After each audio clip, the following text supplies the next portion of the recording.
নমস্কার বন্ধুরা, কেমন আছেন? বড়দি রান্নাঘরে সবাইকে স্বাগত।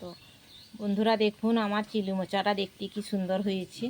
দেখতে যেমন সুন্দর হয়েছে তেমনি খেতেও খুব টেস্টি হয়েছে। চিলি মোচা বানানোর জন্য আমি এখানে একটা মোচা নিয়েছি। এই যে দেখুন মোচাটা, একটা মোচাকে ভালোভাবে ছাড়িয়ে বেছে পরিষ্কার করে ধুয়ে নিয়েছি। এখন এর মধ্যে দিয়ে দেব এই যে আদা রসুনের বাটা, নুন, হলুদ, ধনে গুঁড়ো, জিরে গুঁড়ো, গোলমরিচের গুঁড়ো আর একটু লঙ্কার গুঁড়ো।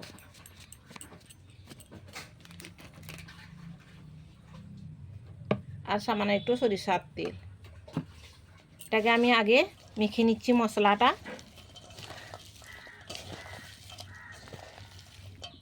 মশলাটাকে ভালোভাবে মেখে নিয়ে এখন এর মধ্যে দিয়ে দিচ্ছি কর্নফ্লাওয়ার। এটাও ভালোভাবে মেখে নেব।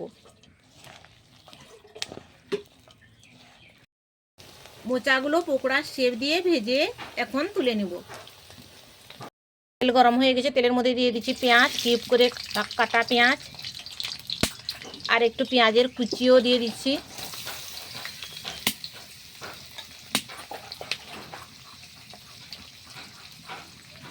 ক্যাপসিকাম কুচি,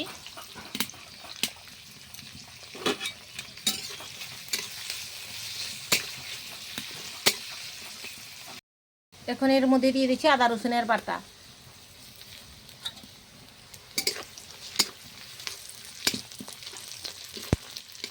আদা রসুনটা ভাজা হয়ে গেছে, এর মধ্যে একে একে দিয়ে দেবো গুঁড়ো মশলা, হলুদ গুঁড়ো, জিরে গুঁড়ো, ধনে গুঁড়ো, কাশ্মীরি লঙ্কার গুঁড়ো,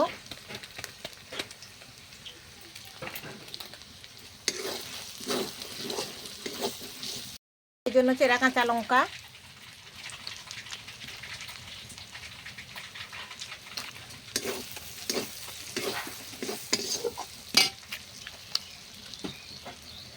টমেটো সস,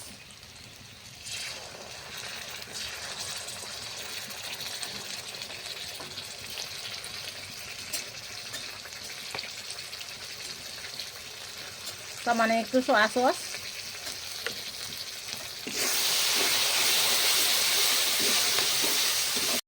গ্রেভিটা ফুটে রয়েছে। এখন এর মধ্যে দিয়ে দেবো মোচার পকোড়াগুলো।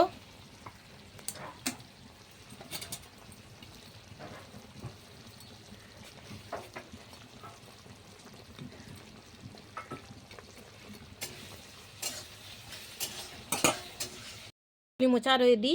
উপর থেকে একটু গরম মশলা ছড়িয়ে নামিয়ে নেব। বন্ধুরা, আমার এই চিলি মোচাটা কীরকম লাগলো আপনারা কমেন্টে জানাবেন। একটা লাইক শেয়ার করে দিবেন। আমার চ্যানেল এখনও যারা সাবস্ক্রাইব করেনি তারা একটু সাবস্ক্রাইব করে দিবেন। বন্ধুরা ভালো থাকুন, সুস্থ থাকুন। এরপরের ভিডিওতে আবার দেখা হবে।